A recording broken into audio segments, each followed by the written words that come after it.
Pour toute demande, nous avons une réponse. Vous connaissez peut-être Intermed, Coiffinco ou encore Niwell.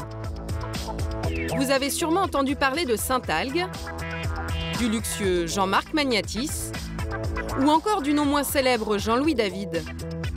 Ces marques, Franck Provost les a rachetées une à une. En quelques années, l'entreprise passe de 18 salons à 2600, avec comme objectif prendre le plus de parts de marché possible et surtout toucher tous les styles de clientèle. Olivia Provost, la fille du patron, travaille depuis 10 ans dans le groupe. Elle gère l'image de toutes ces marques. Toutes ont un positionnement très différent et c'est clairement assumé. Bonjour tout le monde, merci d'être à l'heure. Cet après-midi, réunion avec les représentants de 3 enseignes. Dans un mois, ils ont un séminaire pour présenter leur marque aux collaborateurs du groupe. Ouais. On veut vraiment donner la part belle et égale pour les 3 enseignes, les 3 identités.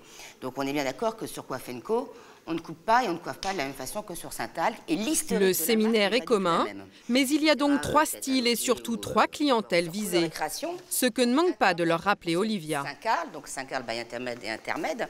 Donc nous sommes sur une cible transgénérationnelle, la femme boomer, la femme active, la femme qui se colore les cheveux, la femme de 50 ans qui a un pouvoir d'achat, une femme Chaque élégante, marque cible en fait un âge et un portefeuille bien spécifique.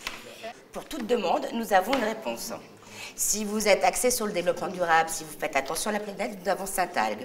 Si vous avez un petit peu budget, un petit porte-monnaie, nous avons Coiffinco. Pour le glamour et on va dire la notoriété, il y a Franck Provost. Pour la femme urbaine, très tendance, et ainsi de suite. Les prix vont de 18 à 110 €.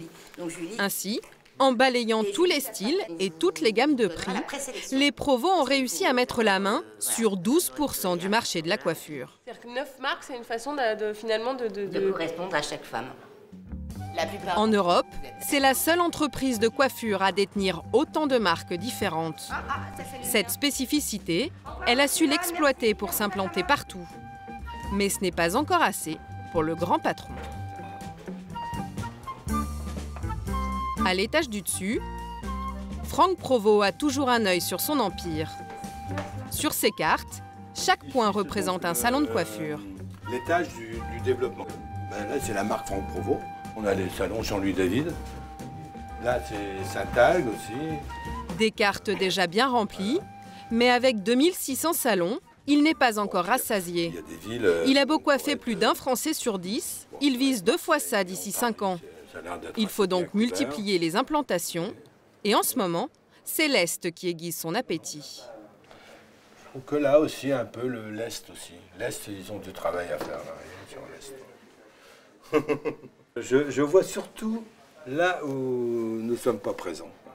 C'est vrai, parce que finalement, on se dit, bon, cette marque, elle est installée, on a l'impression d'être présent partout. Et quand on regarde, on dit non. Non, il y a encore des villes à couvrir. Dès qu'il voit Mathieu Mottet, son directeur de développement... Mathieu, j'étais en train de commenter vos petites cartes. Oui. Et je trouve qu'il y a encore des trous. Et on a des régions, un peu de travail. Il le rappelle gentiment à l'ordre. Mais Franck Provost l'ignore, la conquête de l'Alsace a déjà commencé. Il y a un travail sur Strasbourg en particulier qui est en train de porter ses fruits, puisqu'il y a 3 futures implantations là, qui vont se faire sur Strasbourg. Donc, je peux quand même un petit peu en parler, mais je ne peux pas vous dire où, mais c'est... voilà. C'est signé? C'est signé, oui. Bon, alors ça va, on peut en parler. Ouais.